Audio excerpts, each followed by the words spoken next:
think the governor knows, what's being said out there. We're just all trying to coalesce around, some language. Words mean something here, and so we're working through all that at the moment. And I think we're closing in on something. We're hopeful, but we'll just see what happens here. A lot of discussion yet to cabinet. Republican lawmakers answering questions today on work being done to clarify the religious freedom law. Good evening, I'm Scott Swan. And I'm Jenny Runovich. John and Andrea have the night off. The governor wants a solution on his desk by the end of the week. Also, we've learned of the first convention to cancel on Indianapolis.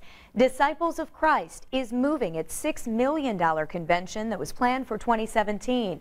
Now, you may remember earlier this week, a women's conference tied to a labor union canceled its event planned for later this year. And that only adds to the pressure for Indiana lawmakers to move quickly to clarify this new law in the eyes of Hoosiers and the nation. Our Eyewitness News reporter Kevin Rader is live tonight with the work being done at the State House. Kevin?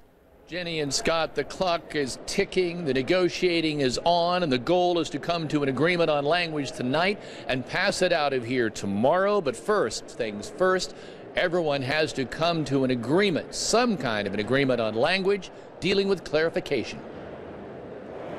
The sense of urgency was evident, whether walking and talking on the phone or walking out of the governor's office. Words mean something here, and so we're working through all that at the moment, and I think we're closing in on something. Especially in the area of denying service and discrimination. That's the primary focus. That's been the primary incorrect criticism of the legislation, so that's what we pledged last week privately and on Monday publicly to fix, and that's what we're working on. Do you think that will satisfy? They actually had some supporters on Wednesday. Debbie Ketron from Dearborn County put out the call, and people came.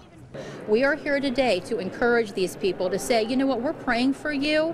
You did the right thing by passing RFRA. We are here to encourage you. This bill, we understand this bill is not about discrimination. We understand that there are people who are pushing an agenda and trying to make it about that. That is not what this bill is about. It's about protecting the First Amendment rights of every Hoosier. Well, I did vote against it, and I'm still very comfortable with that vote. I had my reasons for voting no, but I will support the language to fix it. Can you tell us what that language is so far? I can. We're still working on the language. Representative Sean Eberhard, who was one of 5 Republicans who voted against RFRA, says the language is still a work in progress. He says there's no final draft. This bill has never been, in my mind, about discrimination, but we are at a point where perception is reality, and so that's the direction we're heading, and hopefully we'll have some language that alleviates the concerns. And now, as we look on live, just outside the House room up here on the 4th floor, we see that lawmakers are probably getting ready for yet another caucus. Freedom Indiana issued a statement late today saying the proposals being floated in the hallways here fall far short of protection for LGBT Hoosiers that they need, which leaves the door wide open for discrimination. They say they're seeking repeal or protected status.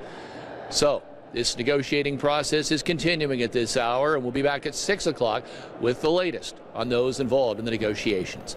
Reporting live at the State House, Kevin Rader, Channel 13, Eyewitness News.